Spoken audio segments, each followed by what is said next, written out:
as the Ukraine funding and the Israel funding and the Taiwan funding and the UNRWA defunding winds its way through the Senate and is waiting to be taken up by the House, here is Tucker Carlson doing his best to make it seem like the idea of supporting Ukraine is completely unreasonable.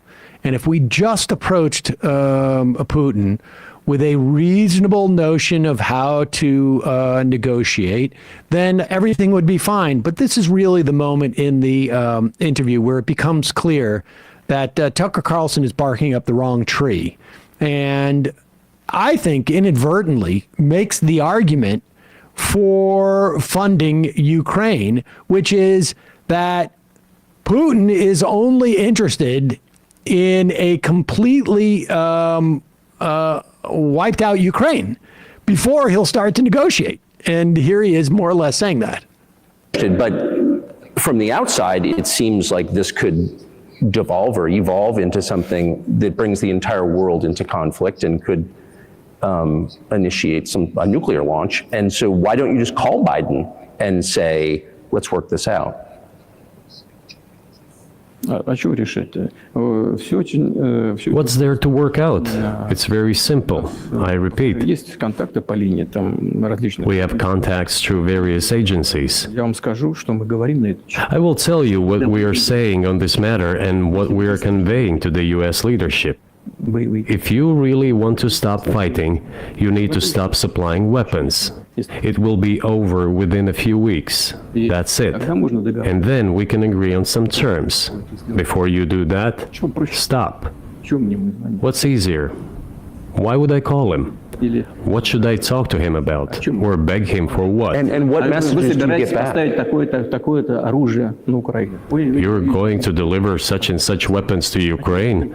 Oh, I'm afraid, please don't. What is there to talk about? Do you think NATO is worried about? Okay, so the point being is what he's saying is that don't give them weapons. We will then defeat them and then we'll negotiate. Mm-hmm. What are they going to negotiate at that point? Exactly. And so Tucker Carlson's trying to make it seem like the United States will not negotiate with Putin in on any way, or that NATO will not negotiate with Putin, or that the Ukrainians will not negotiate with Putin, that there's no partner there. And in fact, what Putin's saying is like, when we defeat them, then we'll negotiate. Right. And obviously, that really puts it in very stark terms. I'm not convinced that interview didn't sort of help the vote in the Senate, frankly. Yeah. But it's I think it's ironic that Tucker thought he was going to do something different. Yeah, I mean, and before that, he made that case. He went into the whole kind of long explanation Putin did in that interview about how he felt that the Bush administration, when Bush was leaving office in 2008, promising that Ukraine would eventually become a part of NATO, was like an incredible provocation for Russia. And that part is understandable. But then when you hear the reality of what he's talking about, this is not a way to thumb his nose necessarily at the West or because of that NATO promise by Bush, which presidents afterwards had to kind of walk back a little bit. This is an expansionist war, and he feels like right now he has an advantage with all eyes on Gaza too, to make as many gains as possible. And then he thinks maybe Trump will get back in office, and Trump's doing all those speeches and saying, hey, we'll let you, I'll encourage Russia to invade NATO nations that don't pay up, essentially.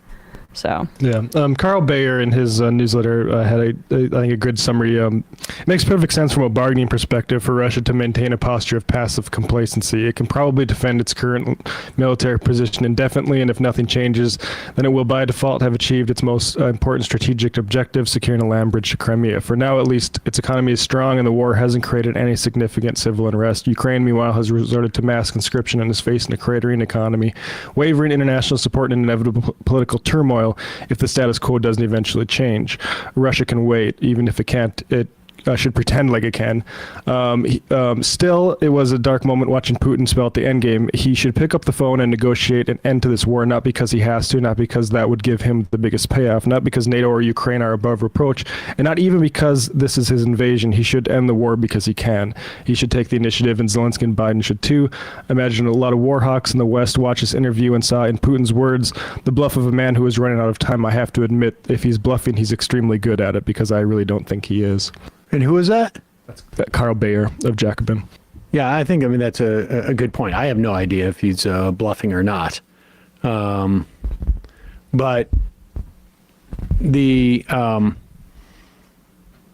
idea that you're going to get a negotiated settlement, I think before the election is just impossible to imagine. And the only other option, it seems like, is to allow Russia to have a complete victory over the Ukrainians. And then the question becomes, like, how do they inhibit Ukrainians from fighting against a Russian occupying force? Like, Russia's not going to pull out all of its military on that next day. It seems unlikely that will give you any sort of peace, and that it isn't a recipe for sort of some type of, like, I don't know, mass killings or concentration camps or what. I don't know.